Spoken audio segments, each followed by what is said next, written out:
Market યાર્ડમાં park કરેલ two wheeler ગાડીમાં અચાનક આગ લાગતા અફરાતફરીનો માહોલ સર્જાયો। આજરોજ દાહોદના એપીએમસી માર્કેટ યાર્ડમાં એક મોપેડ જુપિટર ગાડી સ્પાર્ક થતાં અચાનક આગ લાગી હતી। આગ લાગવાનું કારણ વારે ઘડીએ સેલ મારવાથી સ્પાર્ક થઈ હતી અને આગ લાગી હતી અને આગ લાગતા બાજુમાં પડેલ બીજી મોપેડ પણ સળગી જવા પામી હતી। આગ લાગતા બાજુમાં પડેલ ગાડી પણ સળગવા પામી હતી અને આજુબાજુના મજૂર વર્ગ ફાયર બ્રિગેડને જાણ કરાતા તાત્કાલિક ઘટના સ્થળે પહોંચી જવા પામ્યો હતો અને આગ કાબૂમાં લીધી હતી। જુપિટર મોપેડ ગાડી પૂરેપૂરી આગમાં સળગી જવા પામી હતી અને સદનસીબે ઘટના સ્થળે કોઈ જાનહાનિ થઈ નહીં।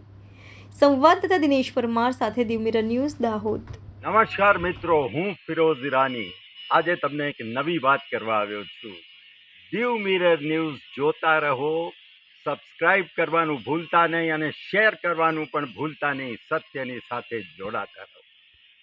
નમસ્તે મિત્રો, હું છું ચાંદની પરમાર। આપની મનપસંદ ચેનલ એટલે કે દીવ મિરર ન્યૂઝ ચેનલને લાઈક કરો, શેર કરો અને ફોલો કરો અને હા, તેમાં દરરોજ તાજા સમાચાર જોવાનું ભૂલશો નહીં।